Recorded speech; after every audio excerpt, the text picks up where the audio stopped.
Most people assume real estate is valued the same way across the board. A house is a house, a building is a building, and price is just whatever someone is willing to pay. That assumption is where a lot of confusion starts. Because commercial real estate is not valued the same way as residential real estate, not even close. And understanding that difference changes how you look at risk, opportunity, and long-term wealth in a very real way. So in this video, I want to walk through how commercial real estate is valued differently than residential, why that difference exists, and what it means if you're an investor, a business owner, or someone thinking about getting into commercial property. I'm not trying to sell anything here. I just want to slow the system down and explain how it actually works.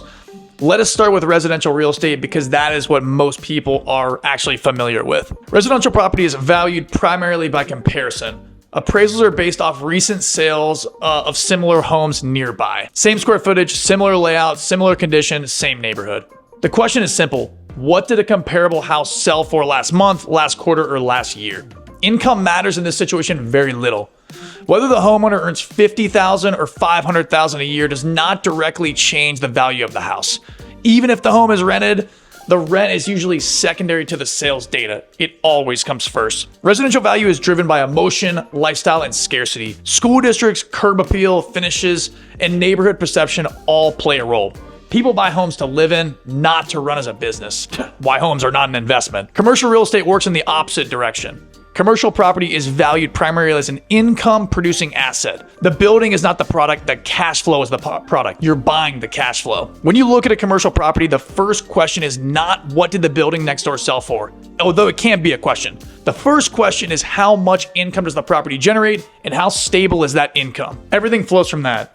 The foundation of commercial valuation is something called net operating income, or NOI. This is the most important figure. This is the income the property produces after operating expenses, but before the debt service.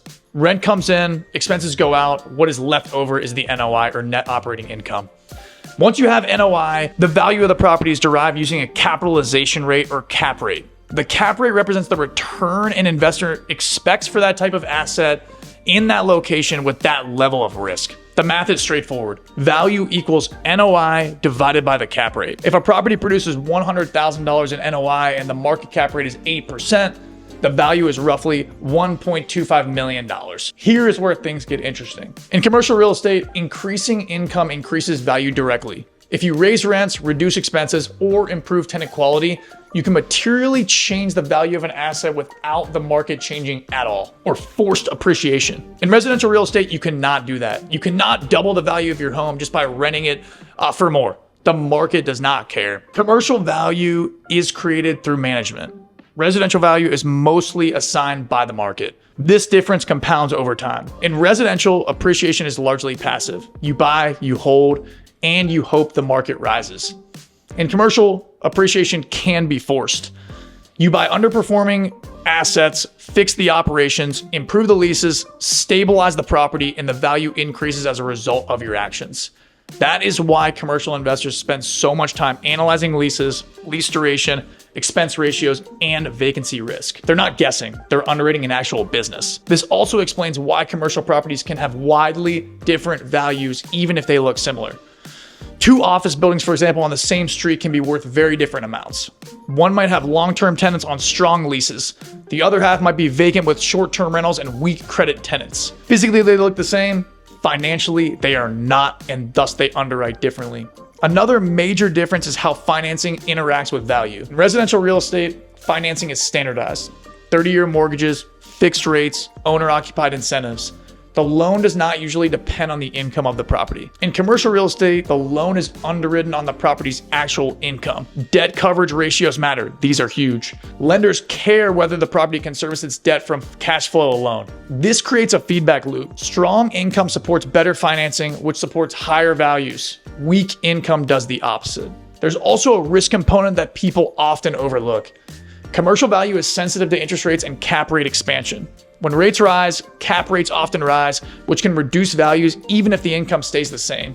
Residential is more insulated because buyers are not valuing based on yield. They are buying monthly payments and lifestyle. This is why commercial real estate is often more volatile in price and more predictable in logic. Residential is more stable emotionally, but less rational financially. It's not an investment. So what does all this mean for you?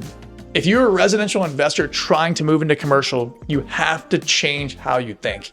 You're no longer buying a building, you're buying income streams, lease structures, and operational efficiency. If you're a business owner leasing space, understanding this helps you negotiate better.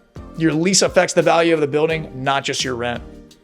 And if you are just trying to understand why commercial investors talk so differently than homeowners, this is why. You need the education. Commercial real estate is valued like a business. Residential real estate is valued like a product. Same asset class, technically, completely different system. The key principle to remember is simple. In residential, price drives rent. In commercial, rent drives price. Once you understand that, everything else starts to make sense. If this helped clarify how commercial real estate actually works, take a moment to like the video or subscribe. I spend most of my time breaking down systems like this in plain language without hype so people can make better decisions. Thank you for watching, and share this with someone who needs the video. Comment down below your thoughts, like the video. We'll see you in the next one.